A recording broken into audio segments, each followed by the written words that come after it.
ओह, अभी तक उठे भी नहीं। हमें देरी हो रही है। अपनी प्यारी भरी नज़रों से सहलाती हुई ऋचा ने अपने पति श्लोक को झकझोर कर उठाते हुए कहा। श्लोक ने उसे खींचकर अपनी बाहों में भर लिया तो वह निहाल उठी। श्लोक के प्रगाढ़ बंधन में बंधने को उसका आतुर मन स्वतंत्र होने की असफल चेष्टा में और बंधता रहा। उसकी भींगे बालों में अटकी पानी की बूंद मोती बनकर श्लोक के तन पर बिखर रही थी। ऋचा ने आज भरपूर सिंदूर से अपनी मांग सजाई थी, जिसकी लाली श्लोक की छाती को रंगी जा रही थी। श्लोक की आगोश में सिमटी 33 वर्षीय ऋचा किसी नवयौवन की तरह सिहर रही थी। युगों तक वह अपने पति की आगोश में यूं ही बंधी रहे। उसका रोम रोम गुनगुना रहा था। शादी के 4 हफ्ते हो रहे थे, पर उसका तन मन अभी तक प्यासा सावन ही बना हुआ था। श्लोक से जुड़ने से पहले जीवन के सूने जलते रेगिस्तान में नंगे पैर अकेली ही तो वह दौड़ रही थी। चारों ओर फैली खामोशियों एवं वर्षों की तन्हाइयों से जूझती हुई वह टूटकर बिखरने ही वाली थी कि श्लोक की सबल बाहों ने उसे थाम लिया। ऋचा का बावरा मन एक ओर प्रीत के लहराते समंदर में डूब रहा था, वहीं उसके अंतर्मन में अतीत के चक्रवाती झंझावात भी चल रहे थे। 10 साल पहले अमरनाथ यात्रा के दौरान मम्मी पापा को खोने के बाद भारत कहाँ जा पाई। पापा की सारी संपत्ति के मालिक उसके चाचा थे। 2 हफ्ते बाद श्लोक से वह शादी कर रही थी। इसकी सूचना अपने चाचा को दे दी थी। उनके लाख समझाने के बावजूद भारत आकर शादी करने के लिए वह तैयार नहीं हुई। शादी वाले दिन अपने गिनती के दोस्तों के साथ गणपति मंदिर के लिए वह प्रस्थान करने ही वाली थी कि नाना प्रकार के ताम झाम के साथ उसके चाचा भारत से भागते हुए आए तो मम्मी पापा को याद कर उसकी आंखें बरस पड़ी थीं। फिर शादी की सारी रस्मों को उन्होंने सहर्ष निभाया। जाते समय भारत की सारी प्रॉपर्टी को बेचकर जो एक्सचेंज लाए थे, श्लोक को आशीर्वाद के रूप में थमा गए। हनीमून के लिए वे स्विट्जरलैंड गए। वहाँ की खूबसूरत वादियों का दोनों ने खूब आनंद उठाया। वहाँ से आने के बाद आज हफ्ते भर बाद भी उनके प्यार की खुमारी अभी तक उतरी नहीं थी। न्यूयॉर्क के घूमने का आज उनका प्रोग्राम था और श्लोक को बिस्तर छोड़ने का मन ही नहीं हो रहा था। मिलन के ऐसे पल कितने मादक होते हैं, उसे इसका एहसास कहाँ था। श्लोक के प्यार ने उस पर अपनी चांदनी क्या बिखेरी। वह समुंदर बनकर ही उमड़ पड़ी। ऐसे भी जीवन में उसे जो कुछ भी प्यारा लगा, वक्त उससे आज तक छीनता ही तो रहा है। बचपन में अपने से 10 साल छोटे भाई को उसकी नन्ही माँ बनकर प्यार किया। एक दिन की बीमारी में ही वह छोड़ गया तो उसका नन्हा सा मन कितना टूटा था। इस आघात को भूलने में उसे वर्षों लगे थे। भाई की मृत्यु के बाद सभी तरह से टूटे मम्मी पापा के जीने का आसरा वही बने। समय के साथ खेल खेल में ही जब वह फिजिक्स और मैथ्स के कठिन प्रश्नों को हल करने लगी तो उसकी अद्भुत प्रतिभा को देख सभी दंग रह गए। स्कूल के सारे पिछले रिकॉर्ड को तोड़ते हुए इंजीनियरिंग के प्रथम स्थान लेकर जब वो ITI कानपुर गई तो मम्मी पापा की खुशियों का ठिकाना नहीं था। जिस स्थान पर आज तक लड़के ही विराजते रहे, उस पर अपना आधिपत्य जमाकर उसने सारे देश को चौंका दिया था। फिर बधाइयों का सिलसिला महीनों तक चलता रहा। IIT कानपुर से निकलने के पहले ही हार्वर्ड बिजनेस स्कूल अमेरिका ने वीज़ा, लोन और हॉस्टल में रहने की व्यवस्था करके उसकी प्रतिभा और उपलब्धियों को गगनचुंबी बना दिया। ऋचा ने भी उनके किए का मान रखने में कोताही न बरती। इन 6 सालों में न जाने कितनों ने उसकी राहों में आंखें बिछाई। उसे थामने के लिए कितने हाथ बढ़े, पर वह इन सब से बेखबर किसी दूसरे देश में अपने देश का नाम रोशन करती रही। हार्वर्ड बिजनेस स्कूल से निकलने के पूर्व ही दुनिया की सबसे नामी कंपनी ने बहुत ऊंचे पद पर उसकी बहाली करते हुए उसकी वीज़ा आदि का प्रबंध हाथों हाथ कर दिया। तो उसकी खुशी का कोई ठिकाना नहीं रहा। उसके ग्रेजुएशन के प्रोग्राम में उसके मम्मी पापा आने वाले थे। टिकट भी बन चुका था। 2 साल की लंबी अवधि के बाद उन दोनों से मिलने की आकांक्षा में बड़ी बेसब्री के साथ दिन बीत रहे थे कि उन दोनों की असमय मौत की सूचना बिजली बनकर गिरी। बर्फ के प्रचंड तूफान ने ना जाने उनके हल्के फुल्के शरीर को हजारों फीट नीचे किस घाटी में फेंक दिया था कि उनके मृत शरीर भी नहीं मिल सके। बड़े ही बुझे मन से वह भारत गए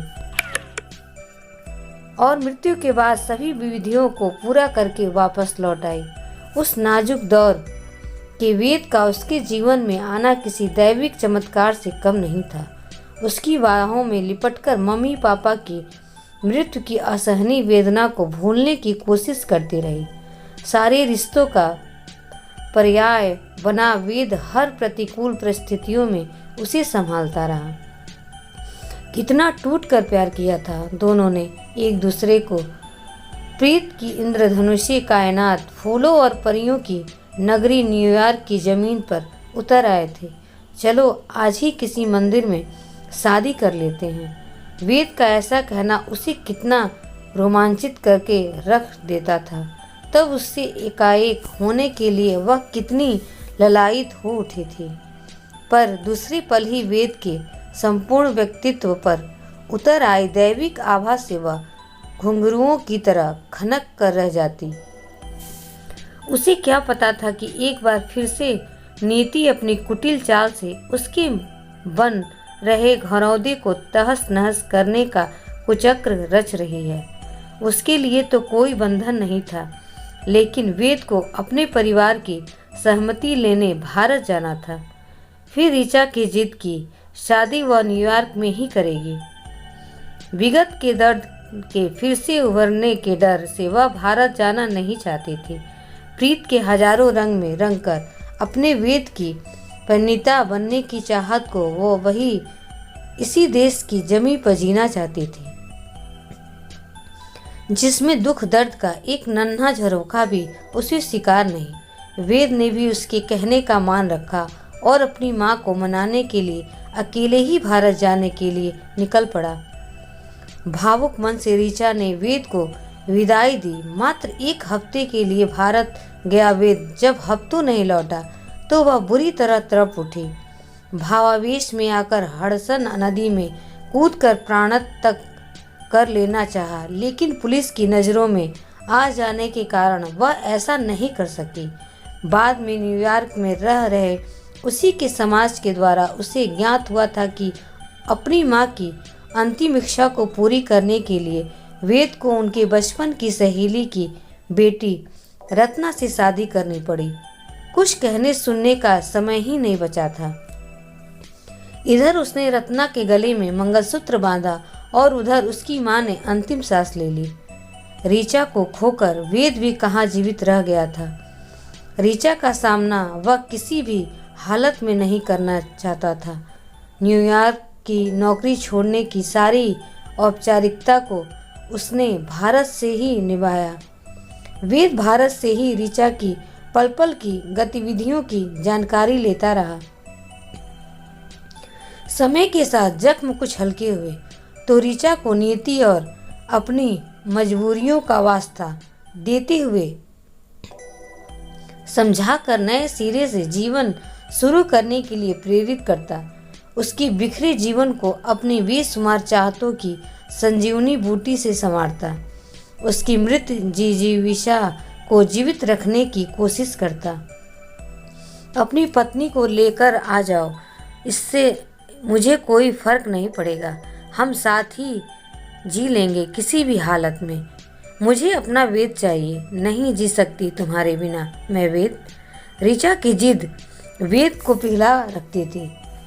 वह अपनी असमर्थता पर रोक कर रह जाता। घबराकर उसने ऋचा से बात करना बंद कर दिया। समय के साथ ऋचा भी अपनी कठोर नीति से समझौता कर जीने का प्रयास करती रही, लेकिन प्यार में मिला दर्द और अकेलापन उसे टीसता रहा। जिस बैंक में श्लोक काम करता था, उस बैंक में कंपनी के काम से ऋचा को लगातार हफ्तों जाना पड़ा। श्लोक की शैक्षणिक योग्यता और कार्यकुशलता पर वह मुग्ध हो गई। एक बार फिर से उसका दिल धड़क उठा किसी की चाहत में, और वह उसे पाने के लिए बेकरार हो गई।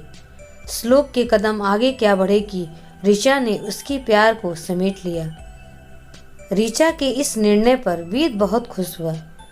ऋचा के प्रति स्वयं से हुए अन्याय की आत्मगालीन सेवा अब वह मुक्त था। श्लोक भी उससे कहीं छिन न जाए, ऐसा सोचते ही ऋचा का सर्वांग कांप उठा।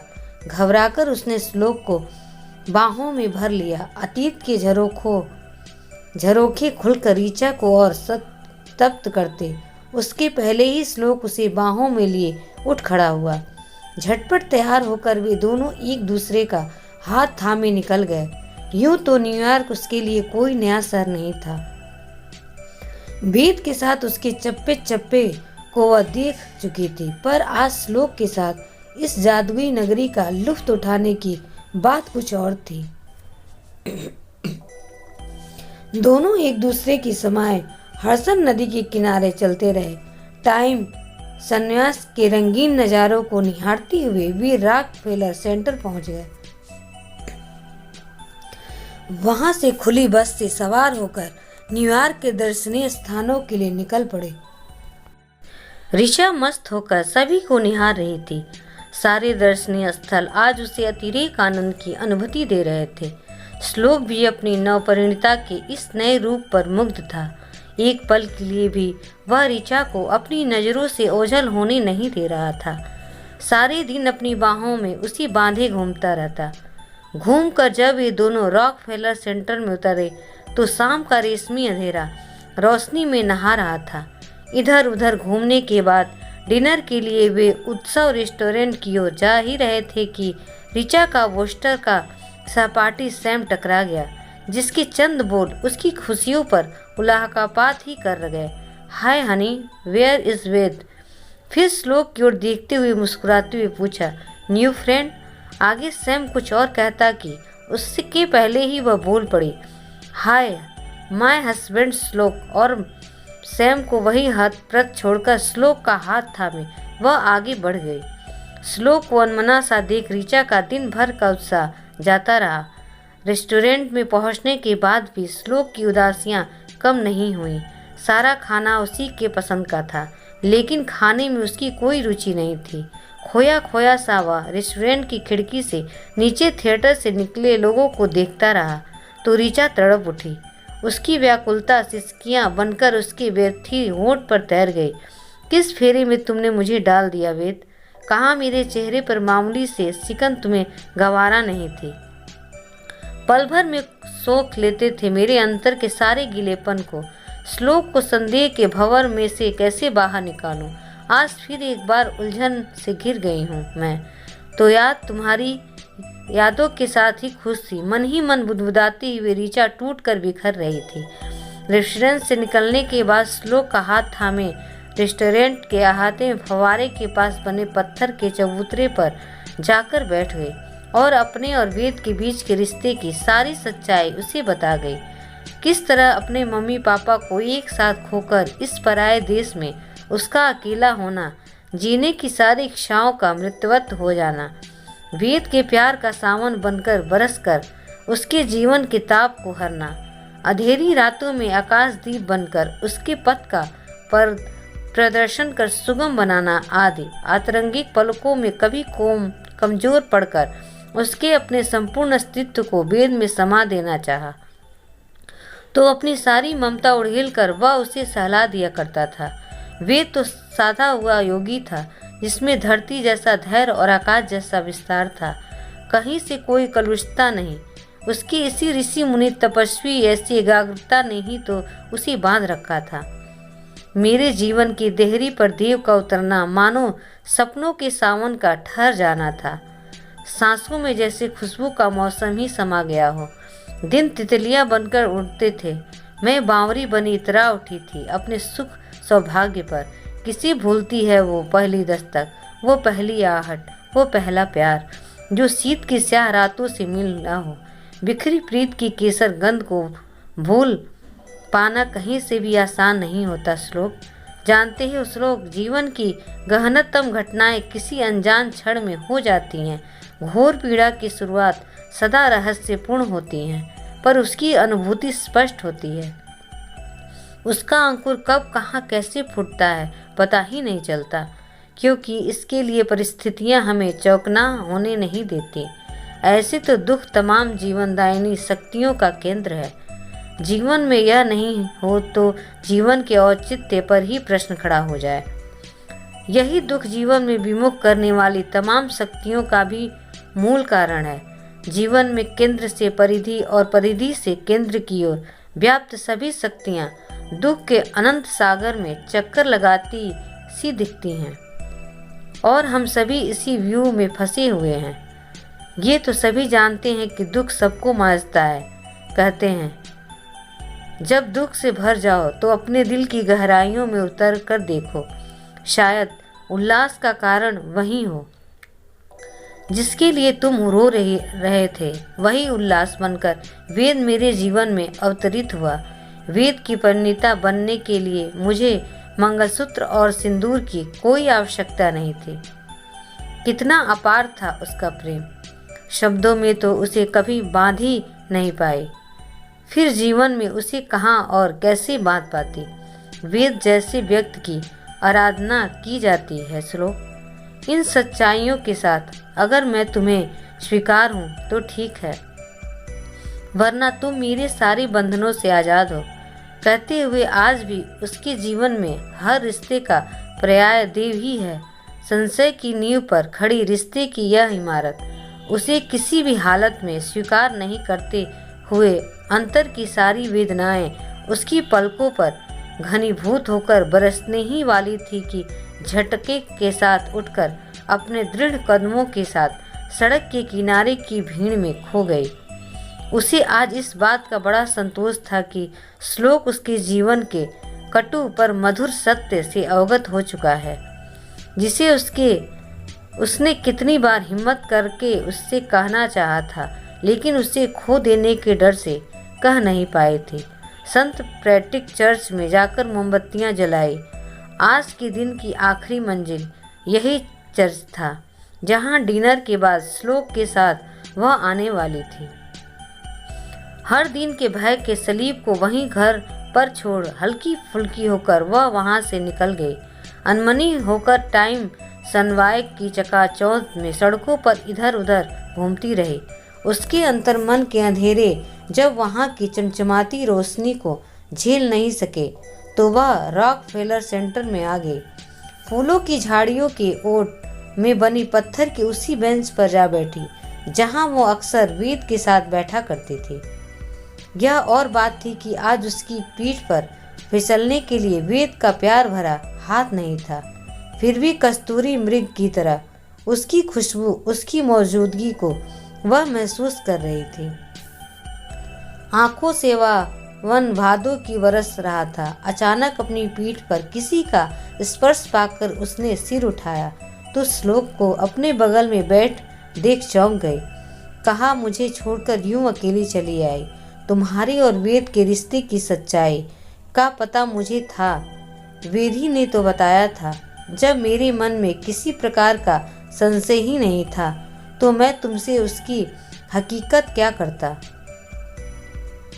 रिश्तों के अवलोकन में वेद जिस ऊंचाई पर आसीन है वहां मैं पहुंच ही नहीं सकता। ऋचा, दुख किसी बात का है कि इधर तुम जैसी जीवन संगिनी पाकर मैं निहाल हूँ, पर वेद को क्या मिला। कितनी खामोशी से नीलकंठ बनकर सबके जीवन का हलाल पी रहा है। तुम्हारे प्रति उसके निश्चल प्यार का प्रतिदान बनकर ही तो मैं तुम्हारे जीवन में प्रविष्ट हुआ हूँ। कुछ नहीं हूँ मैं सिवाय वेद के प्रति तुम्हारे प्यार का प्रतिदान के, या यूँ कहो तुम दोनों के पावन रिश्ते का प्रतिदान ही तो हूँ मैं। वेद में अगर ऋचाएँ हैं तो कहीं न कहीं श्लोक भी अवश्य ही होगा। हम दोनों के प्यार का प्रतीक ही तो वेद है। अगले महीने ही वेद का आशीर्वाद लेने हम दोनों भारत जाएंगे। कितना चकित व खुश होगा वह अचानक हमें यूं आया देखकर। कहते हुए ऋचा की आंखों से बहते हुए आंसुओं को अपनी हथेलियों में समेटते हुए श्लोक ने उसे अपनी बाहों में भर लिया। तो फिर ऋचा भी रुक नहीं सकी, सारे गिले शिकवे को भूल श्लोक की बाहों में समा गई। अगर कहानी पसंद आई हो तो प्लीज़ लाइक एंड सब्सक्राइब जरूर करें। धन्यवाद।